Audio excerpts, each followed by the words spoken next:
Welcome to the Any Given Chance podcast. Stories about passion and sacrifice, what actually goes on behind the scenes in the consistent chase of everything. We're going to bring you some untold stories, some of people you know, some of people you don't. These stories that we bring on with our guests are nothing short of inspiring and will get you out there chasing your own goals as well. Join me, your host, 3am 365, Matty Menyon, as we dive into these incredible stories. And of course, as the podcast grows, so do we together. So stick with us from the start, hit that like and share, subscribe button, get your family and friends involved, and we'll see where we are in 100 podcasts. No days off, no excuses.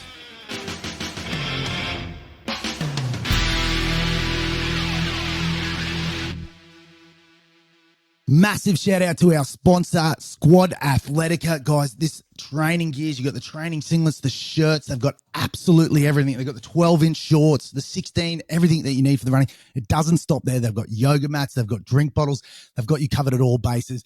I'm telling you, this training gear is rivaling Nike, it's rivaling Under Armour, it's at the forefront. And the best thing about it is it's right here on the Gold Coast. So it's a supportable local business. You can jump over to their Instagram, it's at SQD Athletica. Or you can jump online and check out their shop, Squad Athletica. Go through, select your little things, what you want to buy, new hoodies for winter, whatever training gear you need, and then type in your AGC code at the end, which will give you a little discount. That's AGC in the little coupon code. Can't thank you enough, and make sure you get out there and get in your squad gear. Woo! Big shout out to one of our sponsors, Black Rose Barbers. That's right. Go see Liam and the boys over at Black Rose Barbers. They're located on Lakeview Boulevard over at Mermaid Waters, right in between the Good Life and the 7-Eleven. Walk out of there feeling $1 million. The boys can cut hair, and he even does the cutthroat razor if you want to feel really fresh and fit on a Friday. You can book online at blackrose.com, or you can get on the phone and give them a call, but go support your local business. And the best thing about Black Rose Barber, you can sit in that chair and talk maximum amount of crap. You know why? Because the boys have got the answers. They'll solve the world's problems with you. I'm telling you now, they're a bunch of legends. Go support them. Tell them Matty from AGC sent you.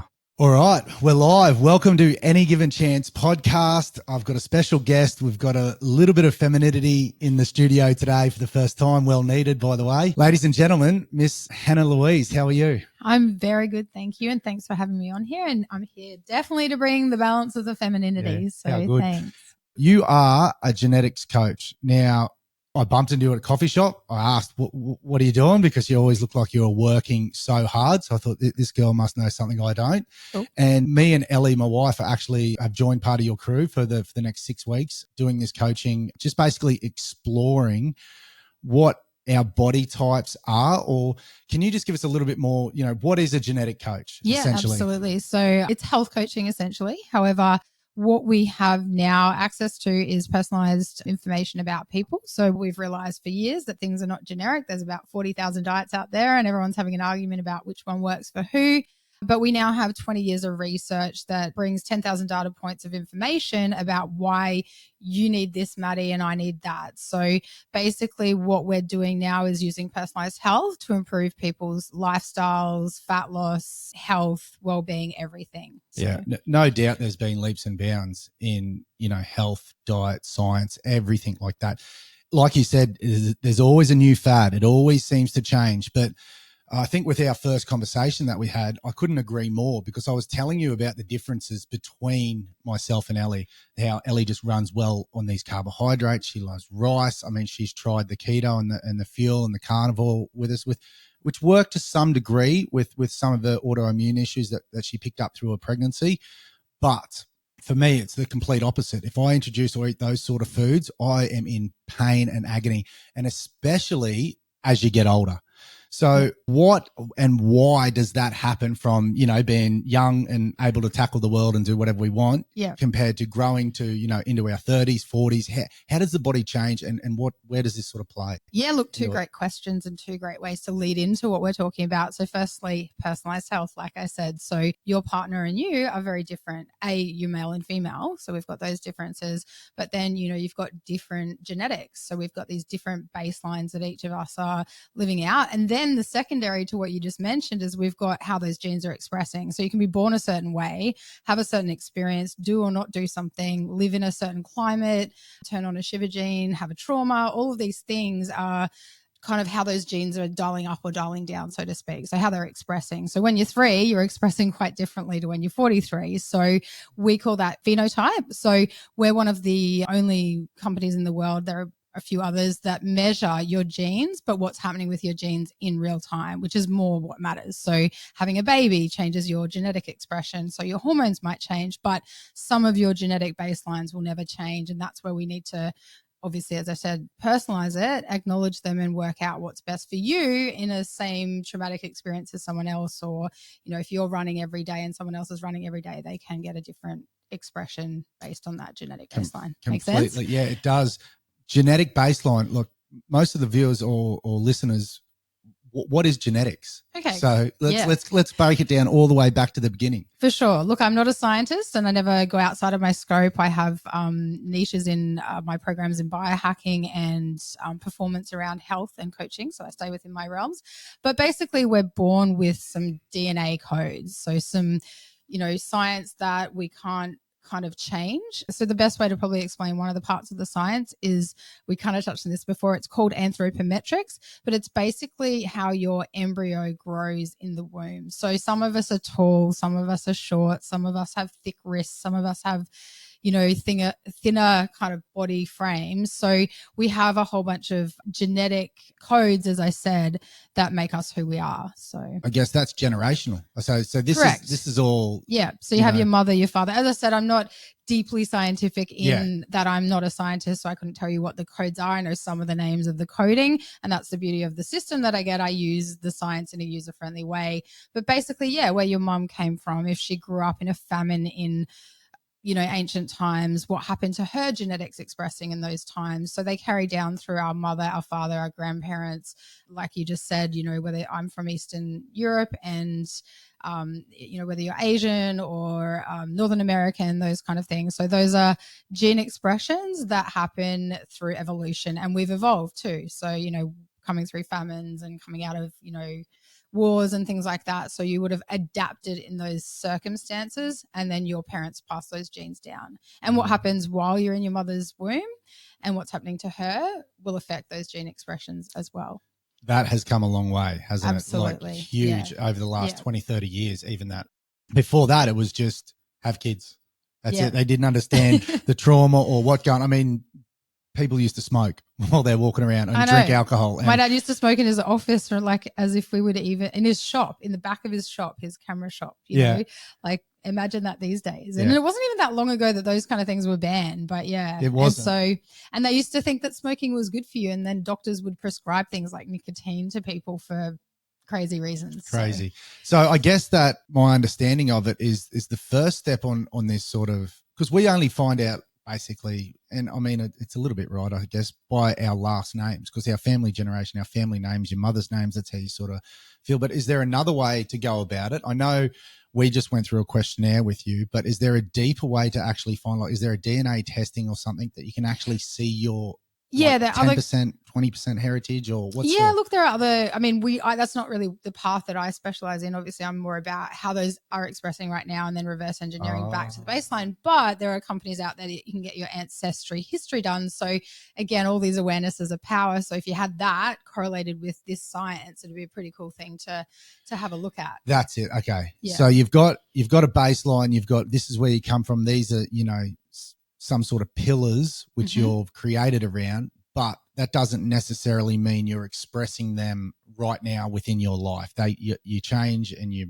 adapt through your life, and then this is where your genetic coaching comes in. Correct. Specifically to where you are within your life. There are some things, like we said, one of the best ones, it's like gravity. We can't dispute that, right? Yeah. Then we've got that how tall are you?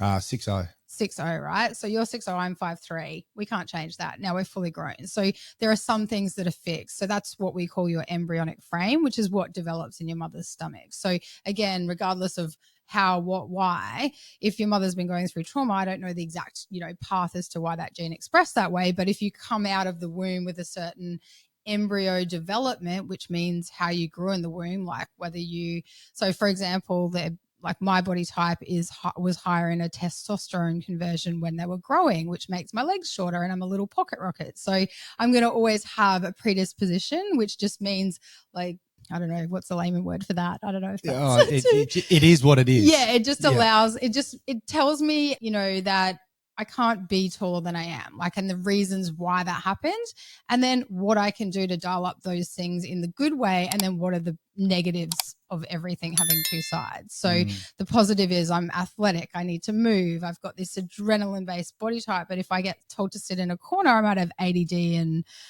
feel held back and anxiety, for example. So as I said, it's more about like what you've come out of the womb as is part of what will predispose you to certain personality types, brain types, functions in your body type. And then what happens to you in your life all together paint a picture. And what we kind of do is always look at what's happening now based on the sciences and then putting them together. Hey, because you are a little shoddy pocket rocket, doing what Maddie needs to do is not going to get you back to the same thing, even if we had the same disease, for example. We've got different underlying health things that could support that better. Yes. Okay. Making sense? Yeah, it does. So very, very much more specific to the person. Correct. Yeah. Personalized health. Yeah. So obvious, but so... Yeah, it's we didn't have the science. Yeah. Because we're often treated as a crowd and a group. And okay, this is the one solution for everything. Yep. And your mom's like, well, this worked for me. So like, just do that, just eat more and train more and eat less, or no, don't do intermittent fasting. That was really bad for me, but it could be perfect for your DNA. Yeah. Or even I think the most beautiful thing, and we can lead into this after, is one of my big heartfelt reasons for doing this is the psychology biology. And that's because I got told not to be XYZ, did all the personal development, but it's a lens my brain genetics use.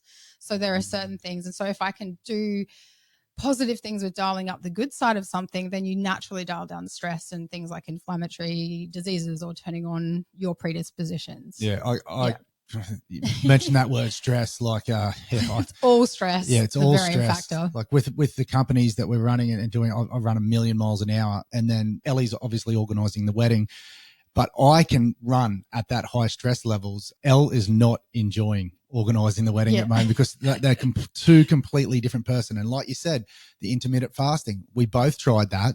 I loved it. I worked it. My energy kicked into gear at 12 o'clock. I flew in the afternoon. Ellie was hangry. She'd want to murder me by 9 o'clock. And then it just didn't work at all. The two completely different sort of people. Classic example. Exactly. And so even in the fitness industry, which is where I sort of started, it's like you're wrong because you're doing keto and I'm right because I'm doing vegan. But like it's for the right person at the right time.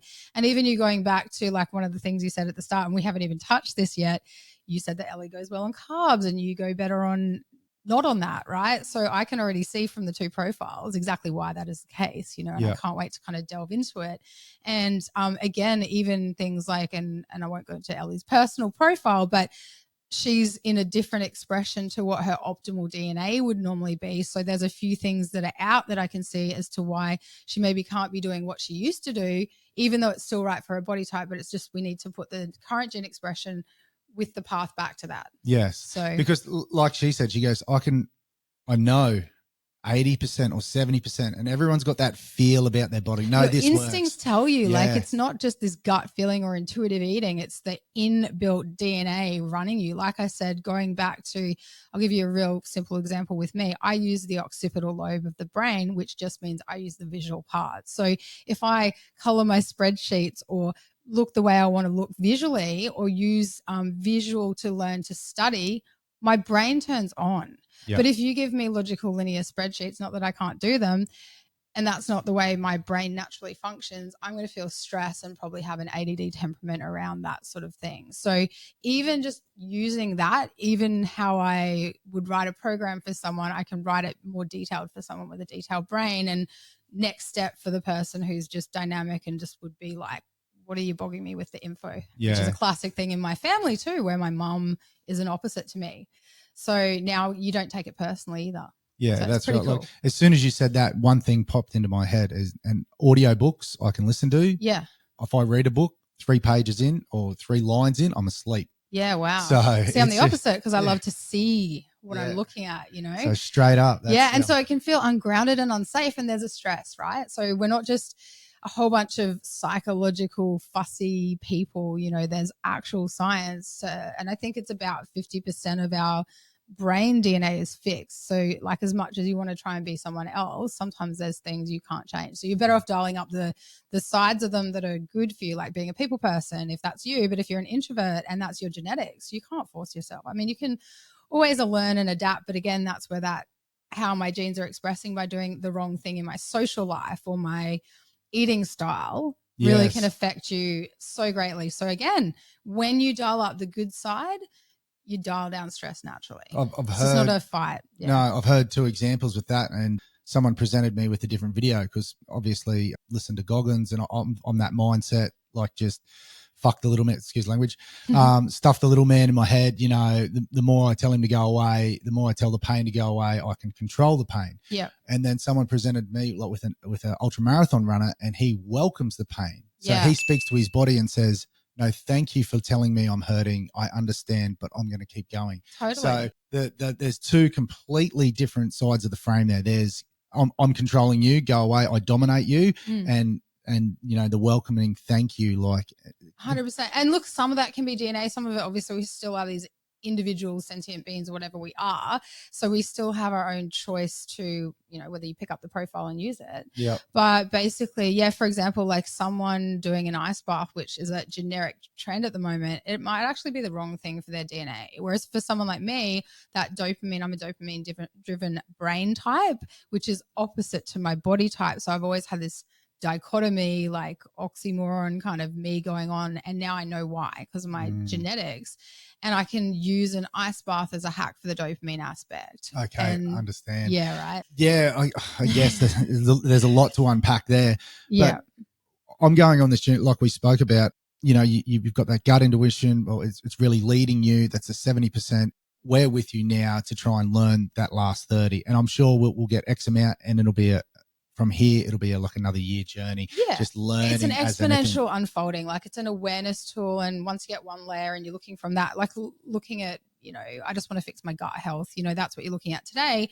But in 6 months, you fix that, or you're onto something new and you want to learn more about your brain and how it functions. And so what I say to people too is once they've done their profile, go reread it in 6 months. I've been doing it for 6 years. And then I read something and I'm like, wow, that's so obvious right now because it's actually in my awareness piece. So yeah, super powerful. And again, because you can redo your profile at any given time. So through my 6-7 years with it, I had a bacterial infection that I literally went from like a light pocket rocket to like 75 kilos, which for my frame is quite heavy.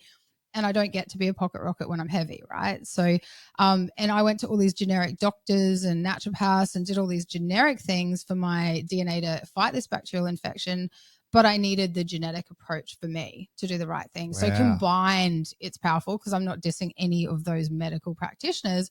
But when you can take this piece to a genetic doctor or to a naturopath and go, these are my baseline puzzle pieces, let's put it all together for reverse engineering back. Yeah. Well, how many times as well have you heard of a diagnosis and you walk out of there just going, that's not right? And this is the funny thing. And again, it's such a hard one because I'm never going to diss something I haven't studied. And I really am massive on like, don't judge anything you've never done. Like, so I've never studied a medical degree. I cannot claim any of that. But isn't it funny how we always go, I knew that, or I didn't feel that, or that just felt wrong, you know? Exactly. And it's a hard piece to honor. And I think, you know, put all the genetics aside as people that are into, I guess, personal development, which anyone on this podcast sounds like they would be, they've got a journey. Every bit of awareness you can have without obsessing too much is just powerful, you know? And then it unfolds. And like I said, you read the profile 6 months down the track and you see something completely new. Like it breaks down to who the best people are for you to socialize with. Like I've dated partners. We have a relationship course as well that I've got the license to. And I've dated partners that are opposite to me. And I'm now aware that that's their biology going slow and steady. And I'm pocket rocket. Rather than trying to fight it in like, the moment. You calm down. And I'm like, you pick up your pace, you know. But when you know that that's not the flow for you, you can either get a different partner or you can flow together in just honoring each other's, like you said, because Ellie's, you know, she likes carbs and she can do that. And you can eat differently. And we can get really bit too annoying though, because we then start to have to make 20 different meals. And she's a very patient girl, I tell you. All right, we speak about, and we've been touching on profiles. So Can you break them down a little bit? Like how many are they? What are they? Like just, I mean, we could be here for hours, but just like a little touch I'll on give it each. to the basics and pull me in because I get, obviously it's my obsession. So I love what I do. Let so it go. If I get too tangent, we got hours. Yes. Okay, cool. Okay, 6 hours later. So what we've done, or what they've done as a company, they've basically everyone's profile is completely 100% unique food lists, unique fitness, unique epigenetic areas, we call them. So there's like lifestyle areas. So you can see in all these different health businesses that it's not just food and fitness, right? So we know this already, like people doing personal development or biohacking. So we've got 6 epigenetic areas, which I won't go through right now. But what they've done is every profile is 100% unique because you are unique at any given time. But we can fall into, with our coding of DNA, so those fixed genetics I was talking about, like being shorter or thicker wrists or more introverted people, all these kind of developments from our genetics can fall into what we call 6 genetic health types. So what it just means is there's clusters of people that are similar. You can see that. And the data shows that clearly. Correct. Yeah. So we've quadranted it. So we have a 360-degree wheel and there's 6 quadrants. And in those 6 quadrants, you'll fall into what we call as a trademarked health type. And the health types basically just mean you've got a predisposition or like you've got more tendency to intermittent fast or to be more introverted and like your time and space or to be a people person. And these are all where they've broken it down to your science is similar to others, even though your profile is completely unique. Does that make sense? Yeah. Just give us one type. So when you speak about these types, like what's my type? Yeah. I think I come across as the guardian, was it? Correct. And then if you also, and this is where when we go through yours actually on a one-on-one level, if you sit close to the next kind of quadrant, like the next health type over, you can have some of those traits. So you'd be more like that next one. So you've come up as what we call a guardian. So I'll give you a little bit of and again, I don't know if you've read your profile and had an agreement yet, but guardians look after other people. They're very tribal. They're very connected. They like to take care of people. They're governed by a hormone. So again, the health types break down to those embryo developments, just to go off a tangent to bring it to tie it back in, where, as I said, all the little pocket rockets, we've got high testosterone and adrenaline, and we're all going to be moving around together. Guardians are prolactin. So everyone's got a hormone that their body has running through their whole life that's kind of leading them in that instinct, like we said. So yours is prolactin, which is a nurturing hormone. So it means you care about others, team. Like there could be some differences if you've got a brain type that's opposite, which goes way deeper. So you could have a health type, a different health type's brain type. So it makes you a little bit not the standard, hence the whole every profile is completely unique. But yeah, as I said, guardians are the nurturers, the carers, the team players, the givers, because prolactin is the breast milk hormone. It's like giving away without expecting in return. So does that correlate a little bit? Hear that, everybody? Bang on. You're absolutely bang on. I'm like that with my team. Yeah. Within our companies, same thing, everything. Very rarely put myself first. I love creating the attention for other people. Yeah. I hate So you're doing it for the greater good. And so this is where the hormone is prolactin. It means you care about others, so everything's got a paradox, right? It's got 2 sides. So if you're overgiving, what's going to happen? You're going to like imbalance your own life, and then eventually you won't be able to give. And usually for a guardian, that happens somewhere in their life. Again, men and women are different as well. So what happens is whatever your baseline hormone is, so that's where the 6 health types have a hormone that is being run in their genetics that they can't actually turn off. If you are giving in a balanced way, which I'm sure at this age you've had a lot of life lessons around that, you'll actually get a hit of adrenaline. So you'll be like in your best health when you are doing it in a balanced way. So Makes it sense? makes me happy. Turns you up. Yeah, it turns down stress. So an example of if it's out of balance, but what could stress you as a predisposition would be things like if the people around you aren't feeling safe and happy, you're going to take it on. And then that correlates actually interestingly to conservation of energy. So the guardians in the ancient famine times were the people that had enough muscle mass and body mass to give their food away to the skinny people. And so they would give their food away so others wouldn't starve. And their bodies got this mass. So in modern times, when there's stress, the body conserves energy. So it holds weight because it thinks it needs to look after other people. But we know that at 2 a.m. when there's a stress in the family, we've got a night owl and we can go eat some bad foods when we're under that stress response. But what it means with the awareness piece is, oh, that's my body trying to conserve energy because somewhere in my life there's a perception that people aren't being taken care of. I could Dropping bombs. Could not agree more. I'm sitting here. Yeah. Explains a lot, isn't it? It's a beautiful piece. Exactly right. My journey is a roller coaster. Now, I've been a professional athlete, always chased the dream of the NRL, surfer. I've done a million things over and over. But my life, along with business in the background, like I've always had the two going. So I don't know how you can be a professional sportsman and own a company of 40 staff at the same time. Badass, I call it. Yeah, the stress is just ridiculous. But then I will reach that breaking point, and once I switch that stress off and just go back, I might be training exactly the same way as what I've been training over here. Weight falls off me because the stress is going down. Fit as at the moment we're in building. It's high stress. Everything in Queensland is so far behind. It's crazy. I train every day at 3 a.m. I'm laughing because this is part of the reason I did the science. I have a little bit of this. It's called the the ecto, endo, meso developments. Do you know about vaguely that? I know a little bit, but they're sort of known in fitness types. It's part of the embryo development part, but if I talk too much about it, it goes down like fitness professionals use it. What it's basically saying is that there's somata types that we've developed through that womb development, and it predisposes us, like I said, to me being a shorty pocket rocket and you being this like solid guardian that can take care of everyone.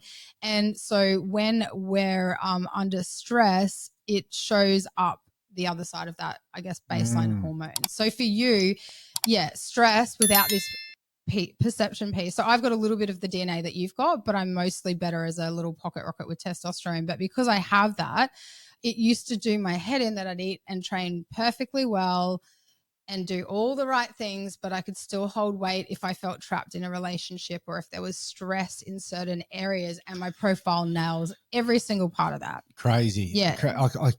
My mates know, they go, it's ridiculous. I've never seen anyone gain weight so quick and lose weight so quick. Like the look at the bakery people. And you know what it is? Because the stress response, what it does, it makes the body conserve energy, so slows the metabolism down. So you could be eating this maintenance level of food at your good balance, but when that slows down, there's a discrepancy, right? So like we know the calories in, calories out is a thing.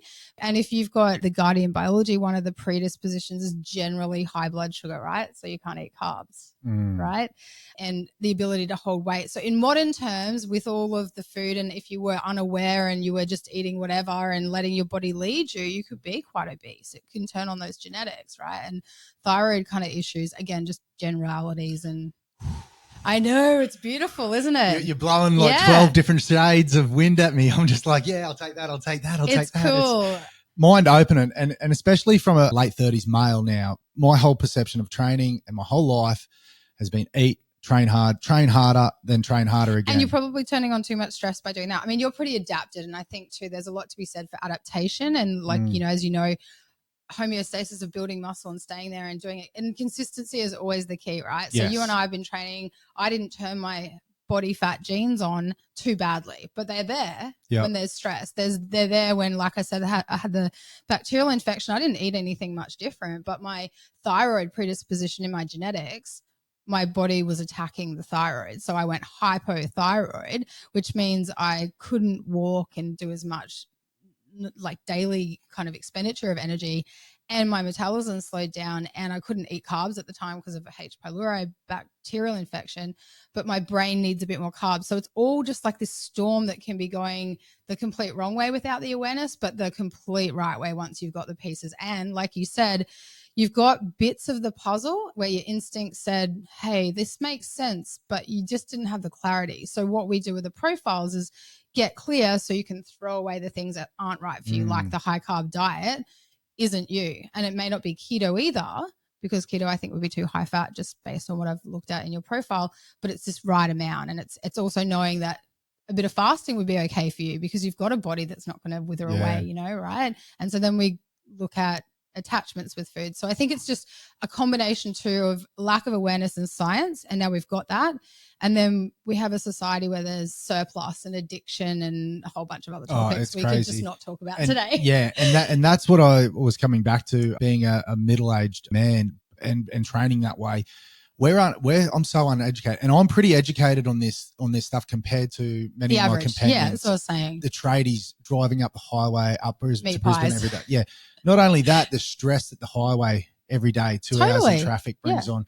These are all things that, you know, a lot of our listeners, being male, wouldn't even know about. You know, that they're trying everything to get their life right.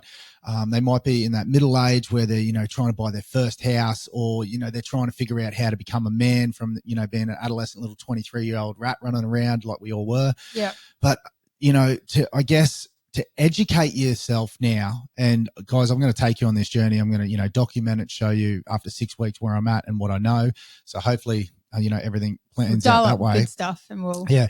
But if we can get, you know, that transition for the middle-aged man, especially after they reach around that 30, it's not a midlife crisis. I call it an identity crisis, especially if you're a professional athlete, or you've attached yourself to something that you've thrown, you know, the last 10 years of your life.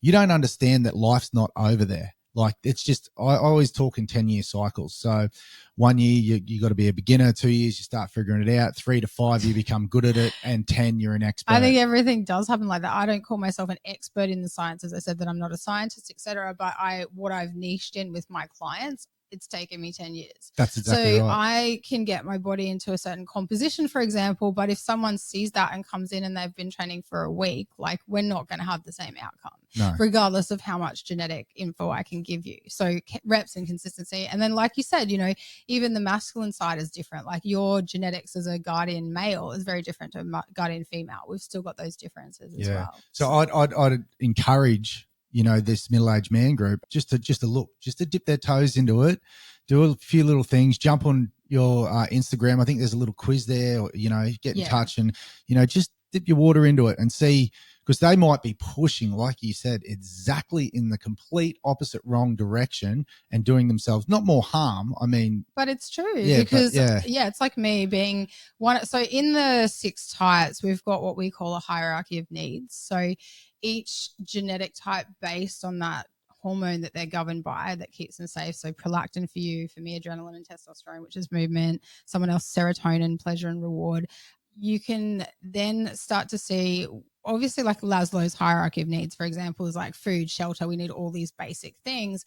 But what we've done in genetic world with the health types is there's 3 top epigenetic lifestyle areas that are more important to you or me. So, for example, I'm going to give you yours and we'll talk about it later. Your top thing is social, which means all relationships need to be in a good perception balance for you at the point of time before food and fitness. Like, literally, you can eat perfectly well, train well, but if those perceptions, and again, it can be a perception because we've got a brain that can actually go, well, okay, my partner is down, but I still can perceive that in a certain way.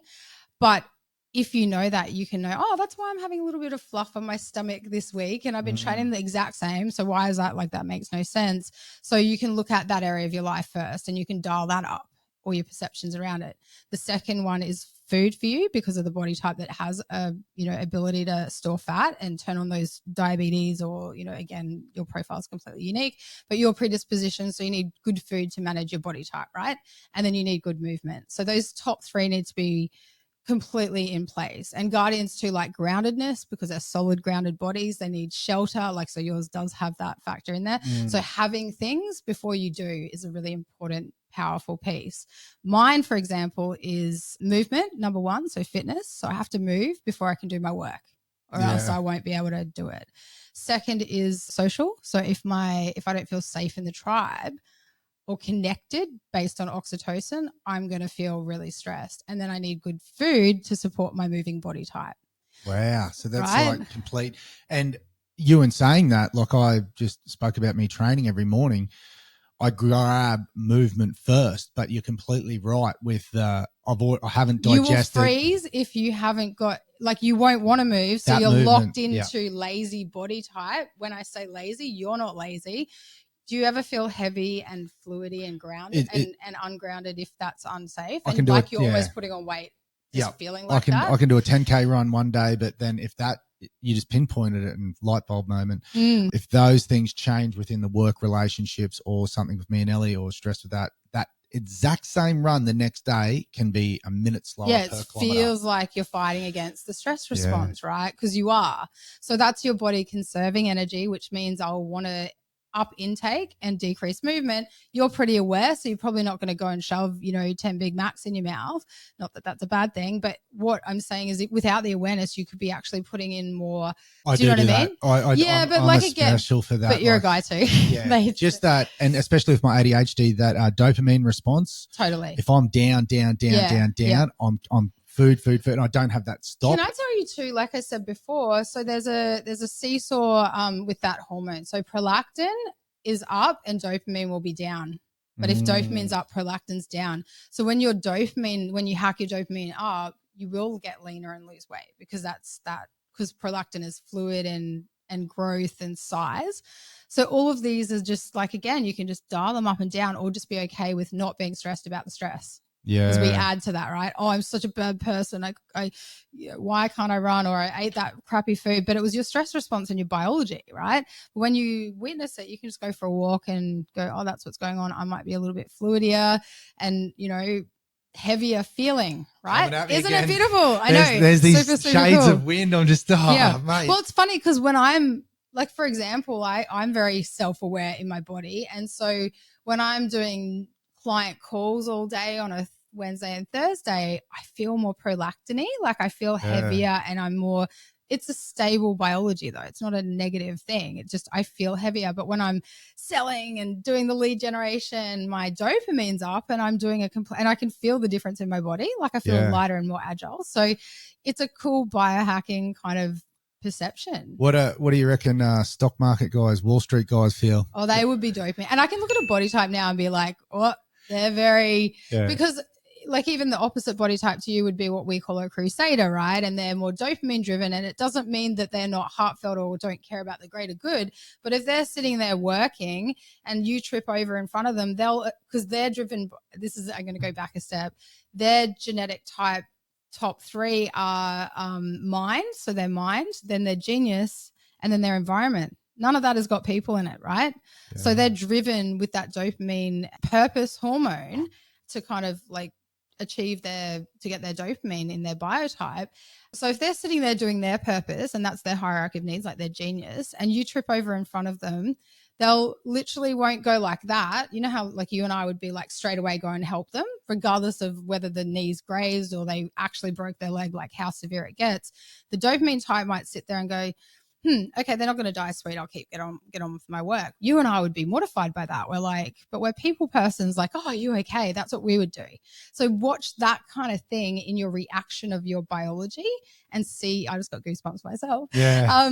See how powerfully driven the hormones in our bodies are, just like women, right? We've got that oxytocin hormone and you guys are different. So again, the biotype is going to be different with the male, female, but we can't be what we're not. Yes. That's one of the best examples of fixed as well. Like I said, just so much information coming down. We could sit here and break it down for an hour. Yeah. But I guess we'll move on just for the podcast. And like this is a journey as well. So this is what Any Given Chance is about. We try not to jam pack everything into totally. one. We want to do 6 episodes. Yeah. And then bring you back and go, what about this now, Hannah? What did you learn now? And how did you overcome and dial that up and down? So basically, who started this? Where did it come from? Is this a bunch of lab rats and they've sort of gone, hey, wait a minute, this sort of comes through? Or how did you get a hold of this? I guess. Let's jump in a little bit of your story. I mean, you've spoken about, your problems and your issues and that you've sort of had that led you to this path. But yeah, can we just drop back and, what was your light bulb moment where you found this sort of genetics? Sure. So I'll give you my kind of story, I guess, because everyone has one. I had addictions when I was younger, drinking issues, cigarettes, depression, bipolar kind of tendencies, really crazy kind of younger teenage years. I actually was suicidally depressed till I was probably 24. And there wasn't even Instagram then. No, right? So there was nothing to blame. I had some traumas. I grew up in the alcoholic family, those kind of things. But we were functioning. Like I went to private schools. My dad was successful. But my parents had a parent die each at different times. So I think that was grief expressing in their DNA, right? So my dad probably had more of the dopamine DNA. So that expressed in addictions when I look at it back in that way. I was always just depressed, and I thought, God, is there anything more to this? I mean, I've got a spiritual side because of the gratitude of the things I've been through as well. And then worked in high stress corporate environments, but just had this epiphany that, hey, if I don't sort this out and I keep going for money and business and all these things, at one point I'm going to wake up and just be a mess. So I stopped. And I used health and wellbeing to actually turn my life around. I, tried different diets. I quit smoking. I quit drinking. And under that was a lot of trauma and stuff that I did in personal development. So I've got a very deep, empathetic understanding for and, kind of hold space for people without being too codependent as well. Then I just realized I couldn't handle heaps of stress. So I just kind of, what do I want to do? And I studied personal training and I became a personal trainer. But all that generic stuff just didn't seem to work totally for me. Could we go back? You're speaking about all those bad things in the beginning of life. Yeah.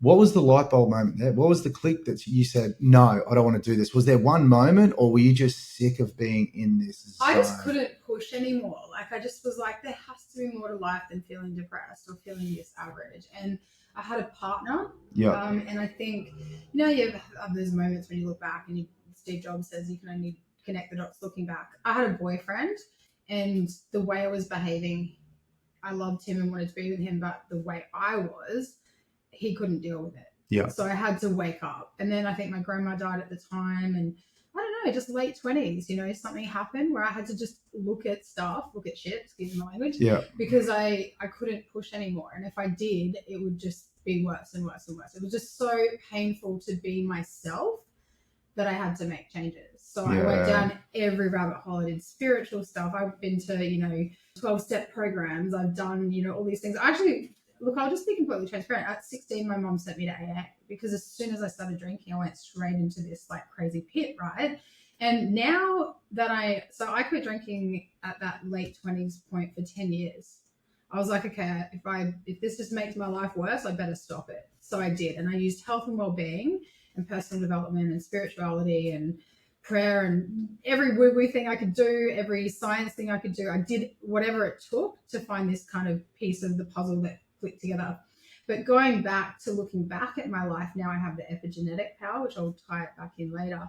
I have genetics that have high estrogen dominance. So that's an excess of hormones in my system. I have a very weak detox pathway, which means that if you add loads to my system, so alcohol, poison, and sugar are loads to my system. And in my genetic makeup, I have what's called PMDD, which is like a very severe syndrome of PMS. So for half the month, my hormones, because of the excess hormones and liver weakness, they're really intense. So the liver can't process that. So if you add alcohol to that storm and then the stress and trauma, what are you going to get, right? So as I said, I was blessed that I had to hit walls, because I feel like not drinking for 10 years was one of the most beautiful and amazing things. And it took me years to get to that and quit smoking, because I smoked a pack a day as well. Right? From 16 to... Yeah, I know, right? Anyone who meets me now is like, how were you any of these things? No. And yet, I worked really, really hard. I just tried anything. But now I know my genetics. It's so obvious why that happened and expressed the way it did. Like with a high adrenaline DNA body type, and you add all those things, and then the excess, like the inability and the dopamine brain, it's actually the biggest formula for an addiction outcome. Wow. But as I said, it's such a blessing, and I think we have values, and I work by John D. Martini methods. I don't know if you know him. No. Elaborate. Personal development kind of chiropractor.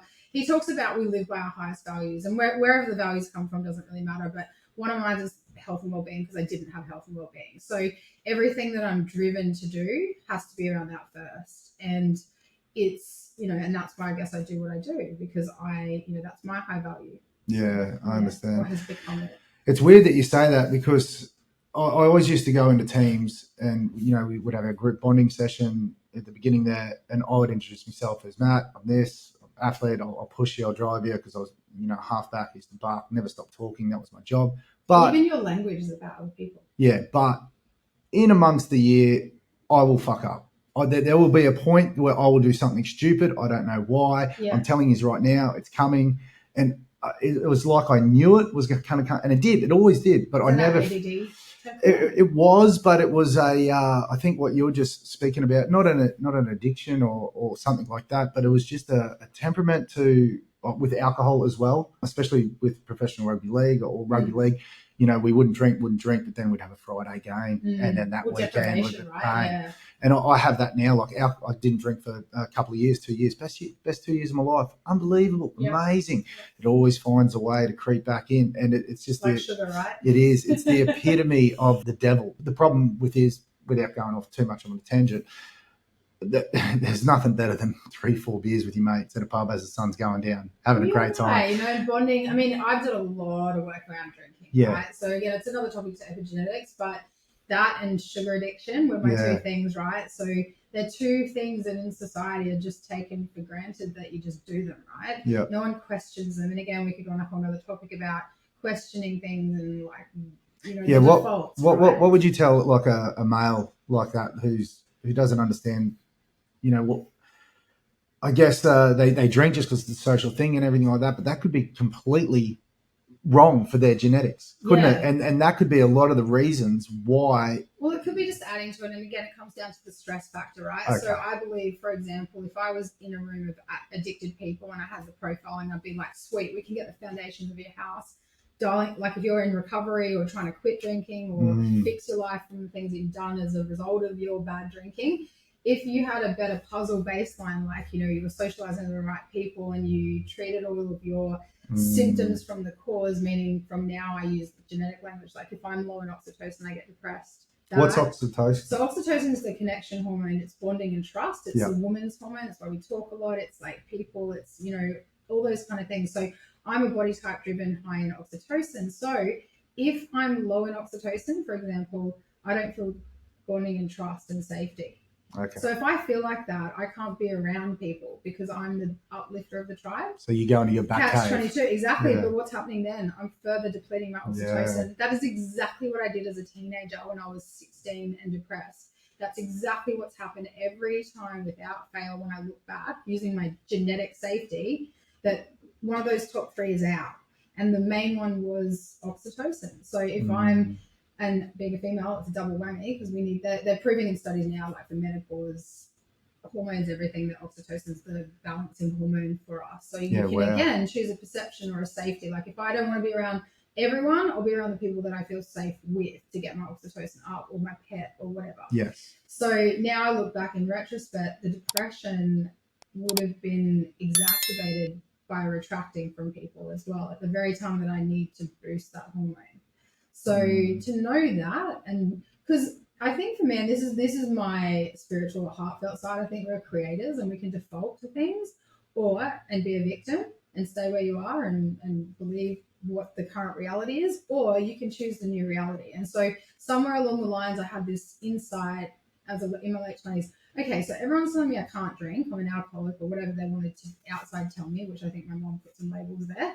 So if this is the truth, right, if this is really effing up my life and it's not working for me, if I sit in a room and tell myself that I'm something over and over and over, it just didn't sit with me. So I was like, okay, well, what's the other side of that? What do I want to be? Oh, a happy non-drinker. So I did everything I could to become a happy non-drinker, and I created this new version of myself that was a happy non-drinker. So I made peace, and I actually thought I would never, ever drink again in my life. I did 10 years. Now I drink here and there. And I don't know if it's a good thing or bad thing. I still got that little like fear in me, which is good. But genuinely, that's what I did. And so probably why value of health and well-being came so high. And I was like looking, seeking. And I think that answers the other part of this question. I would never give up on, I just also have this dopamine-driven brain that wants to know everything. So I'm an over-analyzing ADD kind of hyperfixer.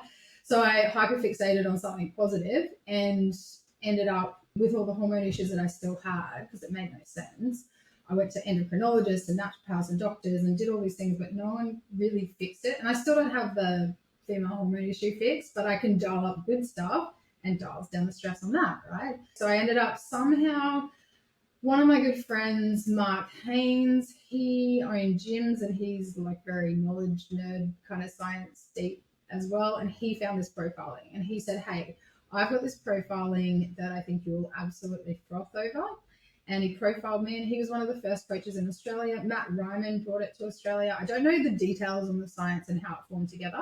Like, it's a combination of Eastern, Ayurvedic, Western medicine all together. So there's a lot of that threaded through it, and it's using those 10,000 data points based on anthropometric science, which, as I said before, is, you know, your frame. Like, if they find, you know, on the crime shows, they find a skull in the ground, and then they're like, okay, well, we want to know like whose skull this is, and they use the measurements of the face, like of the skull, to work out if it's a Caucasian or an Asian or where they're from, and then they can literally put the face back on that. That's what you're using in your profile. So those measurements are based on, now there's so much data and science that they can go, well, you're a white guy with a guardian body type, right? Yes. So yeah, so Matt Ryman brought it to Australia. I got profiled.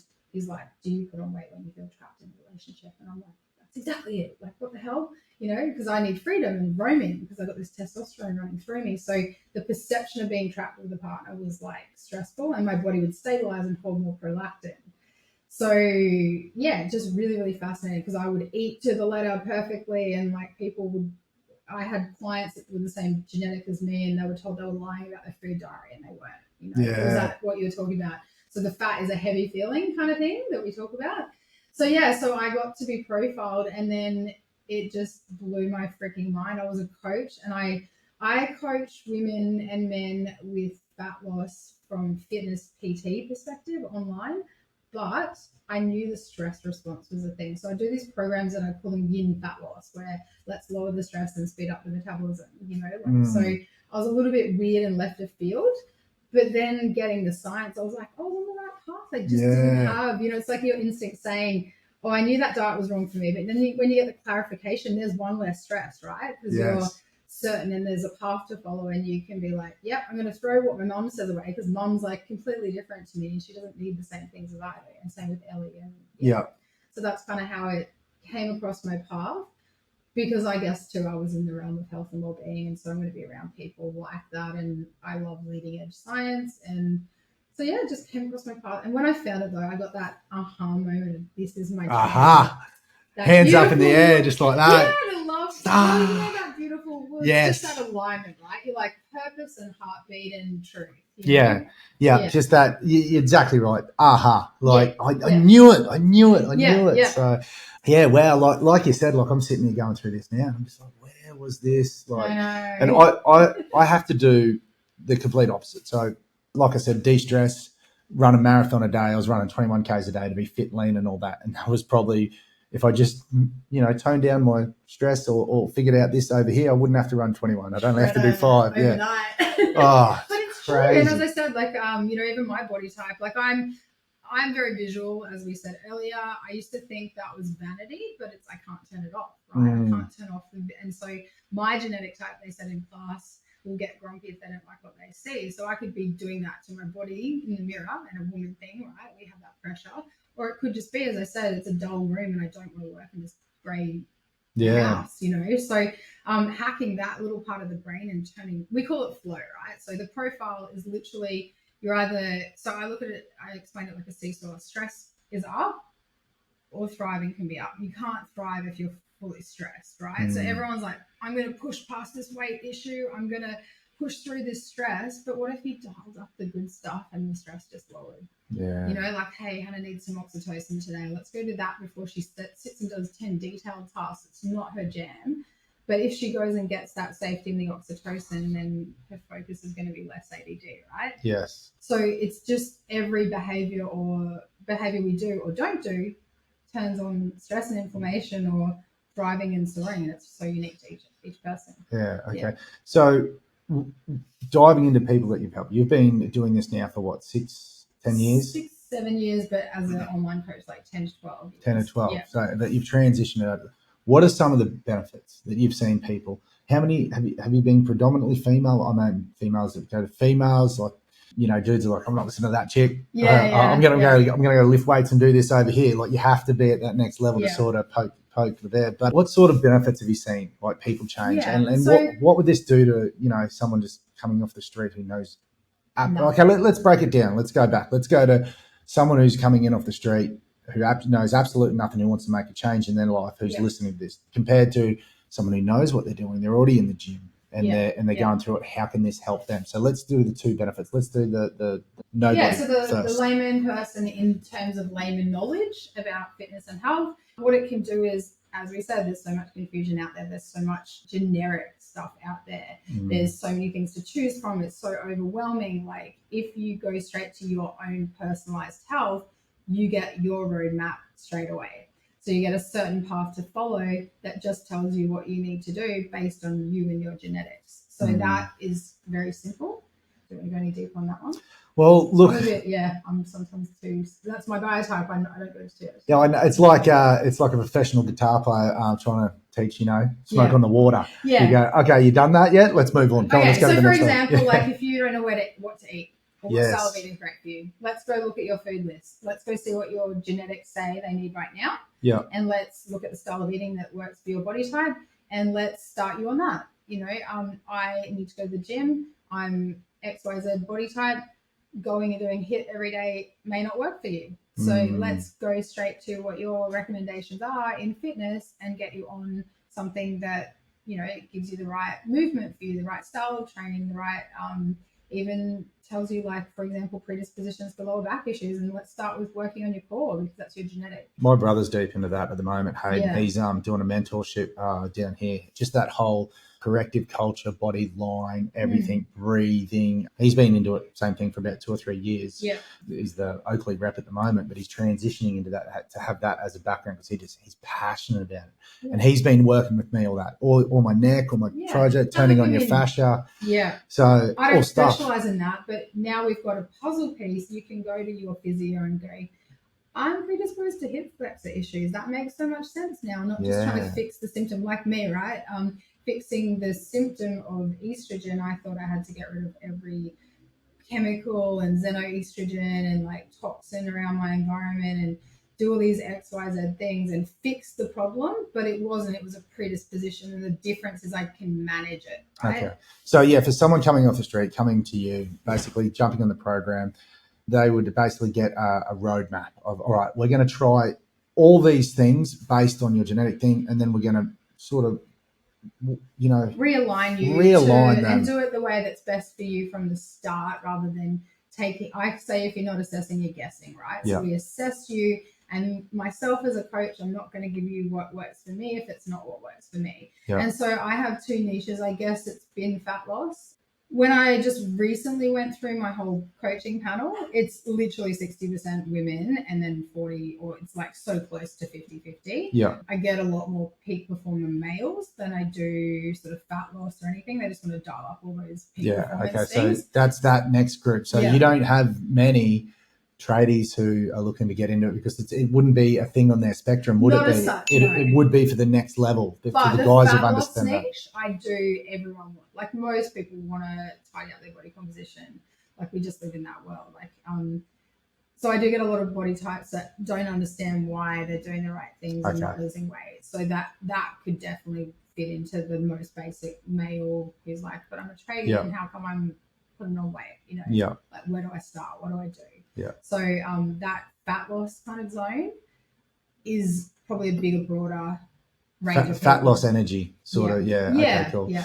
And then just health, just feeling good, having more. Yeah, exactly. Just health coaching. So, and then what would be the benefits, say, an athlete? Say, is it like trying to get to the next level? Like that, I guess they'd nearly have it 90% tuned. They'd have coaches on the side, but how would you basically? That's where it becomes peak performance, right? So it's like, I've got the foundations, I've got the consistency, I've got the, you and I we've done the work, we've got that kind of basic stuff there. But why is what was work? Because I get a lot of ex-athletes, right? And they're like, that worked. And this answers your question again earlier about how come in my 20s this works. Because you've got all this adrenaline, but then as your phenotype and you're working against it over time, you end up putting your body out of alignment. And then when it goes to be in alignment, because we can do anything we want to do, right? I could keep drinking forever and still the body will keep me alive mostly, right? So it's a two-edged sword, right? It'll let you be overweight, turn on diseases, push.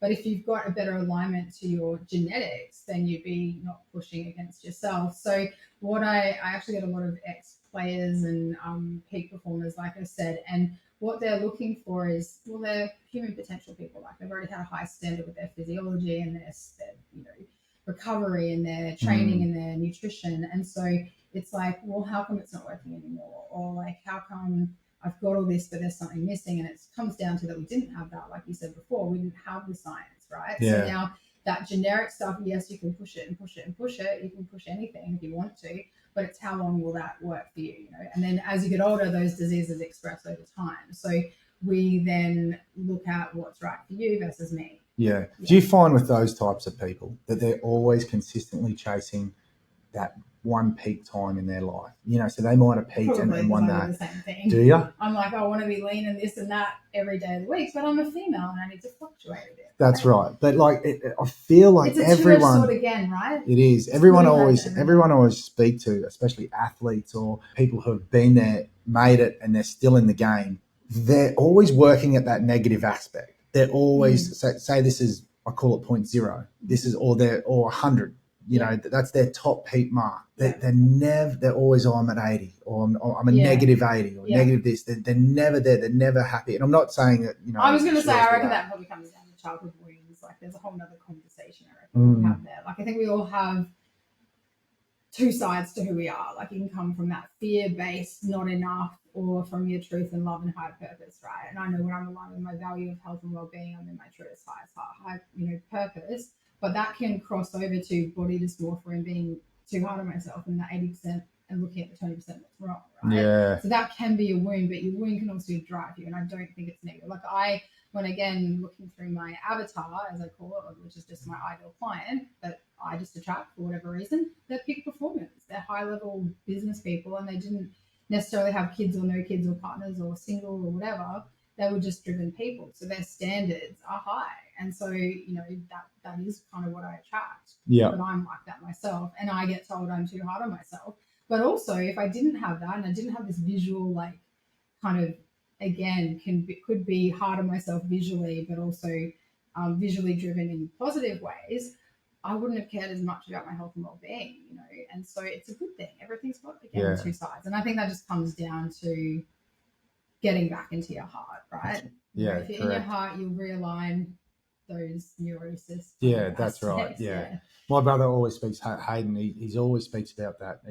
He speaks from a person without a kid, mind you, in a lot of time. Yeah, I'm like that too. And I've got these mums and I'm like, just apply the fitness. And I'm like, we're just banging our heads up against the wall. Like, prolactin down. You got like biology working. Yeah. So I guess my next question is like, how long do clients or people come to you usually start to see benefits? Like how long do these programs go? I mean, obviously it's a lifestyle choice and you want to implement this for the rest of your life. Totally. But how long do before you start seeing changes in people's attitudes, changes in people's body compositions? You can have that pretty quickly, right? I mean, again, you get back what you put in, right? So what I've formulated, and again, I have to be careful because I think, we don't want things to be seen as a quick fix or a trend or a fad, but unfortunately that's how people stop in. Well, I sort of see if people see results, they'll continue results. Totally. So it doesn't matter. It's like the turtle and the hare, right? You need both. And I'm very responsible about nutrition and consistency and all that, but then I forget what level I'm at. But I don't get, as I said, I do get mostly peak performers.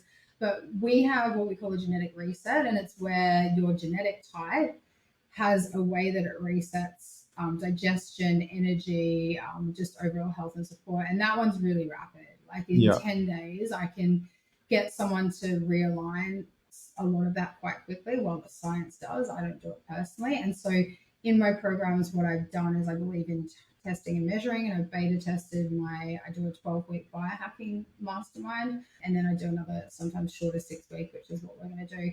But they all start with that 10-day rapid reset because you get feeling good from the start. You lose centimeters, you get better digestion. You're not what you eat, you're what you absorb. So you could be taking in all this nutrition, but not actually taking it in. So these are science-based protocols for the 6 health types. So yours is different to mine, Maddie. So that's sort of the benefits of things. But what's the pushback? Is there any, or do you just believe that this is the future. This is what everyone should actually get involved with and understanding their body. Like, is there more to grow to this science, or I what do you think we think? are going very AI. I mean, we're an AI platform, right? So it's scary when I listen to our leaders about where things could be going, like, robots in medical and stuff like that. So for the average person, I think getting their head around how advanced the science is, and as you know, by doing it, we don't take your live bloods and salivas. We've got that 10,000 data points that were done off live bloods and salivas to tell the story of Q10 markers being earlobes attached to the ear. That sounds funny, but think about like an ear that's different. Yeah. Or ring fingers being longer on each hand is like a testosterone thing, and all of those questions that you put in. That's right. And then We had the nail ones, like just to look at your nails. I was like, what the hell am I looking at my nails? Right. Yeah. And then if you go into the psychology areas of like the mind and brain, it's usually like I've done hundreds and hundreds of people, and I've never seen someone go, no, that's not me. There'll be a skeptic, and they're usually the genetic type that has the skeptical mismatching brain, as I call it. And yeah, like I think some people are not ready for the science. Again, it's that foundational thing. But I can't discredit it because I believe it so much, and I've actually discredited it so much in my own skeptic dopamine brain. Yeah. But I think the thing is that it's not live bloods and salivas, so that would probably be the biggest thing that people would be like not trusting of. But for what as I said, for what I use it for, it's the outcome of fat loss. It's a really telltale part of peak performance, right? Yeah. So yeah, because that's exactly what we're like. It's just a questionnaire to start out. That was our first thing in my head, and I was like, "What?" But how do I know who you are as a guardian, right? Yeah, my basically trust in you was like I said, I've seen you many times when I get my little 10, 20 minutes after my fitness, having a coffee, before I come back into mayhem, and you're always there working. So my trust in you in this program was, this chick works hard. Yeah. So she obviously knows. Usually when people are working hard at something, they're on the right path, or they're 90% there. So I think that comes down to, like I was saying, my avatar tend to be quite driven and high standards. So it doesn't mean that I can't get someone who doesn't have that in fitness. They want to be healthier and better, and I can definitely help them. But yeah, exactly. Like, and again, we like attracts like, I guess, in things in general. Okay, the last one I wanted to touch on, like, how does this work? Is it obviously it's all genetics, and we spoke a lot about that, but like just the different tribes of people, is this where it all bases off? Like a Samoan, like this would work. 100%. Have a look at the body type, right? A lot of them are bigger bodied, kind of all about family, all about tribe. Would you say that about that kind of like? Yeah, so 100%. Like, think about this, right? If you look at a lean, lanky person, what's your perception of them? Like, have you got one? Basketball player. Yeah. Okay. Cool. So really tall. Again, like, we unconsciously look at facial expressions. So like an anxiety-based DNA could have like a really kind of I've got a couple of my mates. I call them Winnie the Pooh. Yeah. Because, they're, oh dear, oh my, oh dear. Can I tell you this, right? So my mom is the opposite to me. So I'm the uplifter of the tribe. I'm the Pollyanna positive, blah, blah, blah. What do you reckon happens with that? If I don't look at the negative, I've got some weak vulnerabilities coming in, right? Yeah. So there's two sides to it. But ultimately, I'm the girl that's like, you can freaking do this, Maddie, and we're going to do it, right? And I get you motivated. Then there's my mother, who's the classic example of my complete opposite, who has this brain part. So I keep safe by seeing the positive. That's my DNA default. My mother is the skeptic. She's the turtle. So in all those personality tests, this matches it. It's like your biology on steroids personality tests, just like biology, psychology. My mom's like everything that can go wrong. And if you're imbalanced in your negativity, you're going to be super negative. But that's keeping you safe, right? She's safe if she knows all the negative things, because then she's got the ability to look for what can go wrong and stay safe in danger. So they're the skeptics. So that person's probably going to come to me and drill me with details, and I'm going to be like, why do you need to know all that? Just get it done, because that's my DNA. Pull the trigger. 100%. So it shows then the tribal part. We need all these people, the squirrels, the turtles, the hares, the owls, that's one personality type. But in this, I'm an activator. What do? I activate people to move. Just do it. Be innovative. Like, get it done. And then you've got, like, my ex-boyfriend was the opposite. And again, if I didn't know this stuff, I would just be like, you are so negative. Why are you slowing me down? Like, you're a handbrake. But I just know that there's a complementary to being a different genetic type. And so if he's able to do that in his job and maybe not do it so much with me, then we're going to have a better relationship. Do you know what I mean? Yes. So you've got to honor it. It's like you can't not give people what, you can't not take care of people. Yeah. You won't get your prolactin. So you'll be unwell without your hormone, but you'll also be unwell if you overdo anything in an imbalanced way. So again, going back to the tribes, my dad was German. There would have been a lot of that dopamine DNA there. And even the PMDD syndrome I told you about comes from Hamburg, which is quite interesting because that's where my dad comes from. So, and Wow. again, like, you know, concentration camps, that genetic stress and trauma, developing those DNAs, and then you've got a child, you know, have a child later in life, you're sharing those genes. So yes, our ancestry and tribes and where we come from, and, you know, whether you eat a lot of rice in certain countries, again, predispositions. So yeah. Sorry, Sonny. Sorry about your trauma that you've got, kid. There's a little bit of there for you to deal with. It's inevitable, isn't it, to share, you know? But again, this is where, as I said, this powerful tool, I don't bring my addiction DNA to a child now. Yes. Right? So I did the freaking work, you know? And so now if I did have a child, which I don't, you know, I could express a better gene expression the next generation. And this is, I think the study is like rats, it goes down like 5 generations or something, or really? It's ridiculous. Yeah. So if you can be, this is the real drop piece for me. Take responsibility and use this and dial up that good stuff and be the best version of you that you can be, which I think any awareness tool does that. And then you can, you know, we're changing the way for the next generation. That's a responsibility. That's such a good mindset right there. That last piece, and we'll probably end on that. Don't cut out the negatives, uplift the positives. Dial up the good. Dial up the good. Like, and just be aware of the other, right? Just like that. Just that. Yeah. It's you're not cutting out there. You're just bringing these up, so then these have less room. Yeah. You're not focusing on cutting out the negatives. Yeah. We have a beautiful story that I'll just really quickly bring in. Again.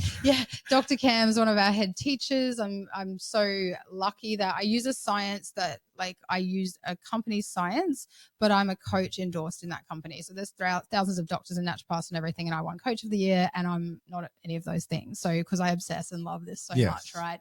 But Dr. Cam, he's a dopamine-driven genetic type, right? So he's, you know, quite a certain way.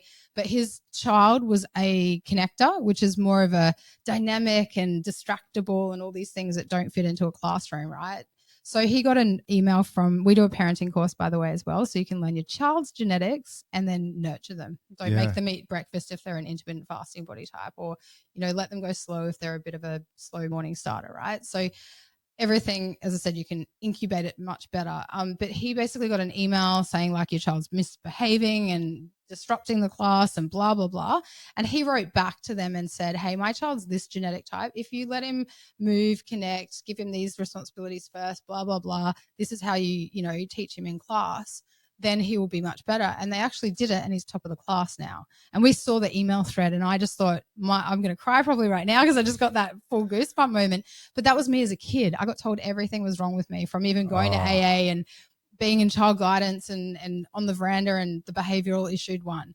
But it was my DNA. I've got to move. I'm not made to sit there and focus. So if you let me be dynamic first, I'm calm, and then I can do those other things. So I wish we had this, not just for my adult issues, but those formative years, those self-esteem years, those like even I listened to some high-level info on this stuff, from how the brains learn to everything. And if this was here when I was a kid, wow, what a different experience. But it is what it is. It is what it is. And hopefully we can pass on this knowledge now. Look, I'm with you for 6 weeks. Like I said, we're going to document it. We're going to splash it all out over socials. We're going to share it. So if anybody want to get in touch with you, they can look you up. We'll have all the links, obviously, within all our, socials and all that. But what's your Insta? Yeah, so it's HL Genetic Coach. And you can click the link in the bio. There's a little ebook. It's a bit about the body types, and you can book a call with me and have a chat about it, and I can share. And I'm all about phone number and home address. No, I was only joking. Yeah, I was going to say not doing those things. Put that out on the internet. It's called boundaries. Just watch everyone cram in and knock on your door. Hey, by the way, what's my genetic code? Sorry. So I used to be a real estate agent, and you had to be like really scrupulous about like, oh, come to my house and do an appraisal, and you're just like, I don't know. Oh, no. Young and Yeah, look, big difference. Hey, look, thank you so much. Love having you, elaborate on all these things that on our journey, mine and Ellie's, that we're going to go through. Can't wait. I can't wait. Honestly, can't wait. Lastly, just to wrap it up, I really want to get you back on. after this 6 weeks. So Absolutely. let's book a time in.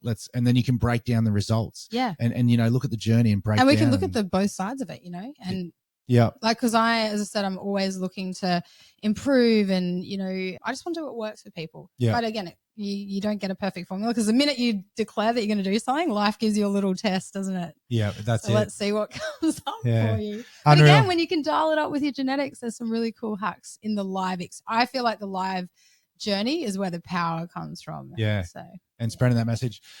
Thank you so much. No, thank Ladies you. and gentlemen, Miss Hannah Louise. Thanks, guys.